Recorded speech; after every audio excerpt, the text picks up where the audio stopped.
Mbola sy tompoko vavy araka ny fotoanany fanomezana dia tafaraka eto indray tsika amin'ny takarivan'ny talata ity manolotra ny arahaba mba ampira rentso ho antsika ny tokantrano any ary manasanao anaraka ny fampalalamba avao hatramin'ny farany zavanisy teny anivon'ny filan-kevitra amboniny teteza mita ny makasika ny fananganana ilay komity fametrahana ny televiziona numerika ary ny makasika ny fanadina-panjakana andrana izay nataon'ireo mpianatra eny anivon'ny sekolim-panjakana no isan'ny hoentina amintsika amin'ity takariva ity tontolo politika aloha nisehona fifanolanana teo anivon'ny filan-kevitra amboniny teteza mita androany maraina satria dia nisy ny mpitandro ny filaminana niditra ny efitrano fiviriny ny cellule de crise ny makasika ny vavaoary tokony tamin'ny manodidina ny amin'ny folo ora ny tonga ary niditra atao amin'ny efitrano fivirin'ny Vaomera izay nivorian'ny parlementaire ao anatin'ny cellule de crise ny mpitandro filaminana araka ny taritra voaray dia nahazo baiko avy amin'ny filohan'ny CST izy ireo mba hanatona ny cellule de crise ary hamoaka ireo parlementaire efa nisorona tamin'ny toerany nampatsiahy ihany koa ny tokony tsy hisian'ny tabataba eo anivon'ity androm-panjakana ity taorian'ny dinika sy ny fandaminana izay niarahany roa tonta izay naharitra teo amin'ny manodidina ny 30 minitra dia mivoaka ny efitrano ireo mpitandro filaminana zahay taoreo a mpitandro filaminana nato daholo fa tsy avy nivelana ray ka mifampiresaka zay dia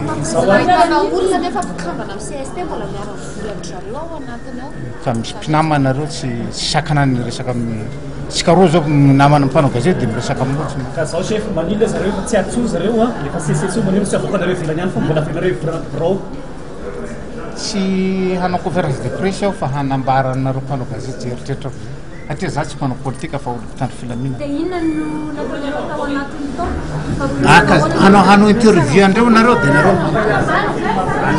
raha nanontaniana momba io raharaha io ny filohan'ny CST dia nisafidiny tsy anio hevitra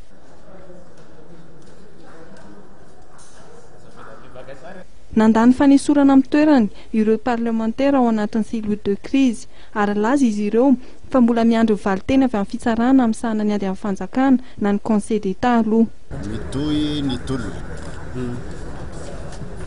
fantatra kehitriny inona ny napahatra ty Madagasikara ty hatramin'izay dia satria olona tsy vonina anaraka ny lalàna velona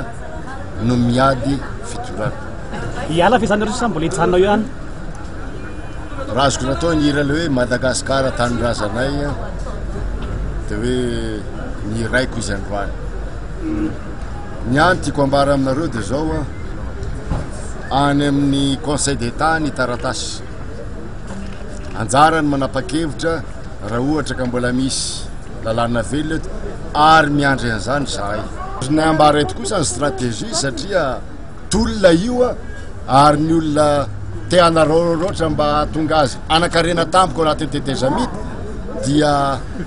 mety ny amingy an'izay stratégie zay nkendrenika zay tsy emotra satria tolom-bahoaka no natongavana teto nitarika tolona tany antseranana hatrany amin'ny 1991 na 72 rehefa mba nilahatra tsy zao ndray ny emotra satria niandry mpanjakana mpanao lalàna indrindra eto amin'ny CST no ahitana tsy fanaran-dalàna satria rehefa tapitra amin'ny fepotona hoe manomboka le 60 jours tokony miala zay olona voakasikin'izany raha ny lalàna dia ao anatin'ny 27 ora no manome valiteny ny conseil d'état tsy maintsy fantatra raha pitso araka izany na naiky na tsy mifanesorana mikambana eo anivon'ny CST ty fitsarana ity